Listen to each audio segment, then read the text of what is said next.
ይስጥልን ውድ ኢትዮ ከረንት የዩቲዩብ ገጽ ተከታዮችና አድማጮች እንደምን አላችሁ? ለዕለቱ የተመራረጡትን አርዕስተ ዜና ወደ እናንተ ይዘን ቀርበናል።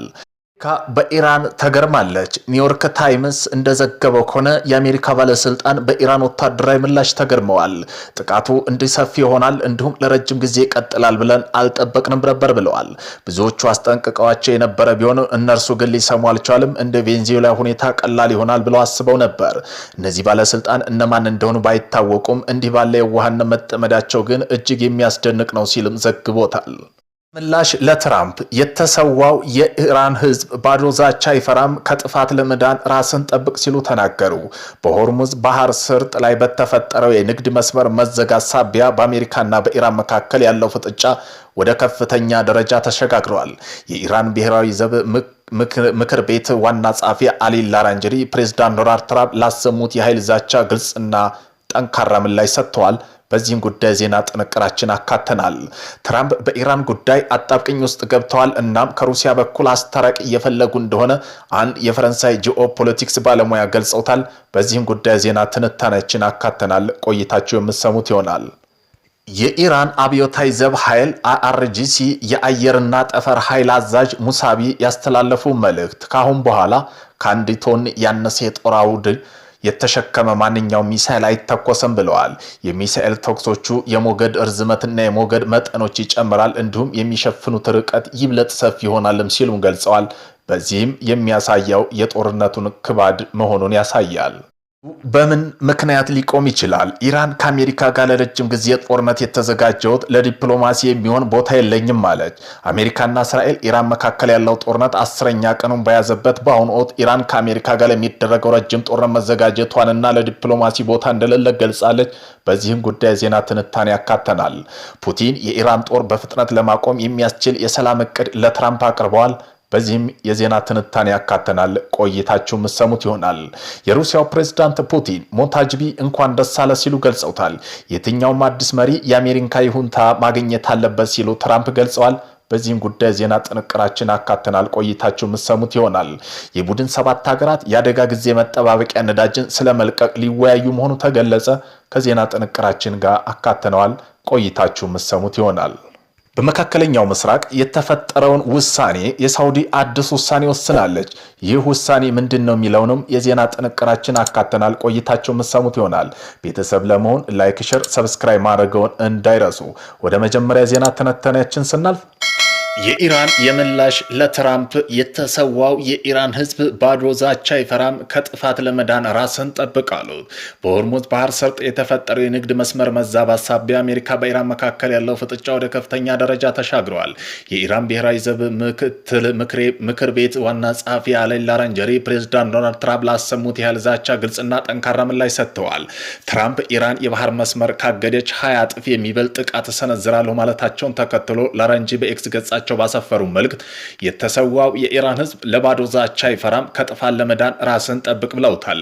የዓለም አቀፍ የነዳጅ አቅርቦት ሲሶ የሚያልፍበት የሆርሙዝ ስርጥ መዘጋት የዓለም ነዳጅ ገበያ የዋጋ ከፍተኛ ሁኔታ እንዲንር አድርጎታል። ላራንጂ አክለውም አሜሪካ ጥቃት የምትሰነዝር ከሆነ ኢራን የኒውክሌር መሳሪያ ለመታጠቅ እንደምትገደድ በማስጠንቀቅ ሁኔታውን ይበልጥ አሳሳቢ አድርገውታል።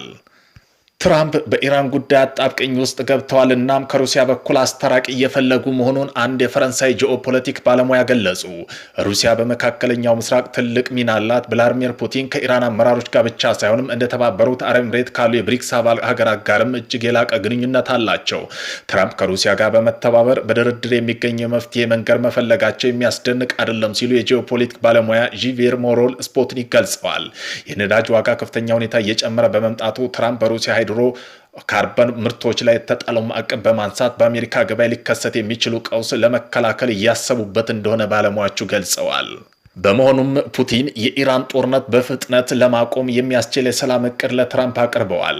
እንደ ጀሩሳሌም ፖስት ዘገባ ከሆነ የሩሲያው ፕሬዝዳንት ቭላድሚር ፑቲን ሰኞ ዕለት ከአሜሪካው ፕሬዝዳንት ዶናልድ ትራምፕ በስልክ ተወያዩ። በውይይቱ ወቅት ፑቲን አሁን ያለው የኢራን ጦርነት በአጭር ጊዜ ውስጥ ለማቆም የሚያስችል የሰላም ውሳኔ ሀሳባቸውን ለትራምፕ አጋርተዋል። የክሬምሊን የውጭ ጉዳይ ሚኒስትር ዲሚትሪ ፔስኮቭ ለጋዜጠኞች እንደገለጹት ሁለቱም መሪዎች በኢራን ጉዳይ ተጨማሪ የሩሲያ ዩክሬን ጦርነትና ቬንዙዌላ ያለው ሁኔታ ከዓለም አቀፍ የነዳጅ ገበያ አንጻር በጥልቀት መክረዋል። ፑቲን ቀደም ብለው በሰጡ መግለጫ አሜሪካና እስራኤል በኢራን ላይ የከፈቱት ጦርነት ዓለም አቀፋዊ ኢነርጂ ቀውስ ማስከተሉን በሆርሙዝ ባህር ወሽመጥ በኩል የሚደረግ የነዳጅ ትራንስፖርት ሙሉ በሙሉ ሊቆም እንደሚችል አስጠንቅቀው ሩሲያ በዓለም ሁለተኛው ነዳጅ ላኪና ግዙፍ የተፈጥሮ ሀብት ክምችት ባለቤት መሆኗን የጠቀሱ ፕሬዝዳንቱ የአውሮፓ ደንበኞች ወደ ረጅም ጊዜ ትብብር ለመመለስ ፍላጎት ካላቸው ሩሲያ አብረው ለመስራት ዝግጁ መሆኑን ገልጸዋል። ይሁን እንጂ ምዕራባውያን ሀገራት ባለፉት 4 ዓመታት ሩሲያ ዩክሬን ጦር ጋር ተያይዞ በተጣሉ ማዕቀቦች ምክንያት ሩሲያ ነዳጅና ጋዝ ላይ ያላቸው ጥገኝነት እጅጉ ሲቀንስ ቆይተዋል። አሁን በተከሰተው የኢራን ጦርነት የነዳጅ ዋጋ መናር ግን ምዕራባውያን ለከፋ ኢኮኖሚ ፈተና እያደረጋቸው ይገኛሉ። ፑቲንና ትራምፕ ንግግር ይህን ዓለም አቀፋዊ ቀውስ ለመፍታት የኃይል ሚዛን ለማስተካከል አዲስ በር ሊከፍት እንደሚችል ዲፕሎማቶች ዘንድ ታምኖበታል። ከዚህም ጋር ተያይዞ ፑቲን ሙንታጅባን እንኳን ደስ አለ ሲሉ መግለጫ ሰጥተዋል። ነገር ግን ትራምፕ የትኛውም አዲስ መሪ በአሜሪካ ይሁንታ ማግኘት አለበት ብለዋል። ፕሬዚዳንት ፑቲንና ፕሬዚዳንት ትራምፕ ሙንታጅባ ካሚል ኢራን መሪ ሆነው መሾማቸውን በተመለከተ አስተያየት ሰጥተዋል። የሩሲያው ፕሬዚዳንት ቭላዲሚር ፑቲን አዲስ ለተሾሙ መሪ ሙንታጅቢን እንኳን ደስ አለ ብለዋቸዋል። ሀገሪቱ ከቴህራን ጎን እንደምትቆም አረጋግጠው ሁልጊዜም ከቴህራን ጎንን ብለዋል። ሙንታጅባን መምረጥ የለባትም ሲሉ የነበሩት ትራምፕ ከመረጡ በኋላ ስምነት ሀሳብ ሰጥተዋል። ግን ደግሞ አሜሪካ የማይገፋ ተተኪ ረጅም ጊዜ አይቆይም ብለዋል። የትኛውም አዲስ መሪ የአሜሪካ ይሁንታ ማግኘት አለበት ነው ያለው። እንደ አይነት መቀራረብ ወታደራዊ ፍጥጫ እንዳይኖር ያግዛል ብለዋል። ጦርነቱ በምን ምክንያት ሊቆም ይችላል? ኢራን ከአሜሪካ ጋር ለረጅም ጊዜ ጦርነት የተዘጋጀውበት ዲፕሎማሲያ ቦታ የለኝም ብላለች። አሜሪካና እስራኤል ኢራን መካከል ያለው ጦርነት 10ኛ ቀኑን በያዘበት በአሁኑ ወቅት ኢራን ከአሜሪካ ጋር የሚደረግ ረጅም ርቀት ጦርነት መዘጋጀቷን ለዲፕሎማሲ ቦታ እንደሌለ ገልጻለች። ኢራን ጠቅላይ መሪ የውጭ ጉዳይ አማካሪ ካሚል ካራንዚ ሲኤንኤን በሰጡ ቃል ዶናልድ ትራምፕ ሌሎች ሲያታልል የቆየው የገባው ቃል የማይጠብቅ ሰው ነውና ይህንንም ለሁለት ዙር ድርድሮ በተግባር አይተነዋል። ከእንግዲህ ለዲፕሎማሲ ቦታ የለንም ብለዋል። ይህ ጦርነት ሊቆም የሚችለው በዓለም አቀፍ ደረጃ የሚፈጠረው ከፍተኛ የሆነ ኢኮኖሚ ጫና፣ በተለይ የነዳጅ ዋጋ መናር ሌሎች ሀገር ጣልቃ ገብተው አሜሪካ እንዲያስቆሙ ሲያስገድዷቸው ብቻ እንደሆነ ተገልጿል። በጦርነቱ ምክንያት የነዳጅ ዋጋ በአንድ በርሜል 100 በላይ ዶላር ዘሏል። የዓለም የነዳጅ አቅርቦት 20 በመቶ መስተጓጎሉን ተነግሯል። የሟቹ ጠቅላይ መሪ አያቶላ አሊ ካሚኒ ልጅ የሆኑት ሙታጅቢ ካሚሊ ሀገሪቱ ከፍተኛ መሪ መሾማቸው ኢራን ለጦርነቱ ያላት ቁርጠኝነት ቀጣይነት እንደሚያሳይ ተመላክተዋል። የአሜሪካው ፕሬዝዳንት ዶናልድ ትራምፕ ካሚኒ ልጅ ሹመት አላስደሰታቸውም። የኢራን ጠቅላይ መሪ የውጭ ጉዳይ አማካሪ ካሚል ካራንዚ ይህ የሱ ስራ አይደለም በማለት ውድቅ አድርገውታል። አዲሱ መሪ ሀገሪቱ የመከላከል አቅም የመምራት ኃላፊነት እንዳለባቸው አክለዋል። በአሁኑ ወቅት ኢራን 60 በመቶ የሚሆኑ የተኩስ አቅሟን በመጠቀም በመካከለኛው ምስራቅ የሚገኘ የአሜሪካ ጦር ሰፈር ስትራቴጂክ ጥቅሟን ኢላማ እያደረገ መሆኑን የኢራን አብዮታዊ ዘብ IRGC አስታውቋል። የቡድን 7 ሀገራት የአደጋ ጊዜ መጠባበቂያ ነዳጅ ስለመልቀቅ ሊወያዩ መሆኑ ተገለጸ። የቡድን 7 ሀገራት ከኢራን ጦርነት ጋር በተያያዘ የተፈጠረውን ነዳጅ ዋጋ ጭማሪ ለመቋቋም ከመጠባበቂያ ነዳጅ ክምችታቸው የተወሰነውን በጋራ የመልቀቅ ሀሳብ ለመወያየት አስቸኳይ ጉባኤ ላካሄዱ ነው። የነዳጅ ክምችታችን የሚያስተባብረው ዓለም አቀፍ የኤነርጂ ኤጀንሲ 32 የኤጀንሲው አባላት በነዳጅ ዋጋ ጭማሪ ምክንያት የሚፈጠረውን ቀውስ ለማስተዳደር የተዘረጋ የጋራ አዲስ የአደጋ ጊዜ ስርዓት አማካኝነት ስትራቴጂክ የነዳጅ ክምችት ይዘዋል። አሜሪካን ጨምሮ ሌሎች 3 የቡድን 7 አባላት ሀገራት ነዳጅ የመልቀቅ ሀሳብ እንዲደግፉ ለጉዳይ ቅርበት ያላቸው ሰዎች መናገራቸውን የአሜሪካ ፋይናንሻል ታይምስ ዘግቧል። ዘገባ እንደሚያመለክተው በአጠቃላይ የነዳጅ ክምችት 1.2 ቢሊዮን በርሜል ነው። አሜሪካ ባለስልጣን ከዚህ ውስጥ ከ300 እስከ 400 ሚሊዮን የሚሆኑ በርሜል ያህል በጋራ ቢለቁ ተገቢ ነው የሚል ሀሳብ እንዳላቸው ያመለክታል። ቻይና ለኢራን የባላስቲክ ሚሳይል ማስተላለፏ ተነገረ። ፕሬዝዳንት ሺ ጂንፒንግ ለምዕራባውያን ማስጠንቀቂያ ሰጡ። ቻይና DF-21D የተሰኘው መርከብ አውዳሚ ባላስቲክ ሚሳይሎች ለኢራን ሚስጥር ሳታስተላልፍ እንዳልቀረች የሚጠቁም መረጃ በመውጣታቸው ተከትሎ በቀጠና ያለው ውጥረት አይሏል። ምንም እንኳን መረጃው በይፋ ባይረጋገጥም የመከላከያ ተንታኝ ጉዳዩን በስጋት እየተከታተሉት ይገኛሉ። ይህ በእንዲህ እንዳለ የቻይናው ፕሬዝዳንት ሺ ጂንፒንግ ዓለም የማንም የግል ንብረት አይደለችም በሚል ለምዕራባዊ ጠንካራ ማስጠንቀቂያ አስተላልፈዋል። ፕሬዝዳንቱ ዓለምን የኛ ናት ከሚሉ ኃይሎች ነፃ ለመውጣት እንደሚሰሩ የገለጹ ሲሆን ይህም የቻይና ወታደራዊ ግስጋሴ አዲስ የኃይል ሚዛን ፍላጎት የሚያመላክት መሆኑ ተነግሯል።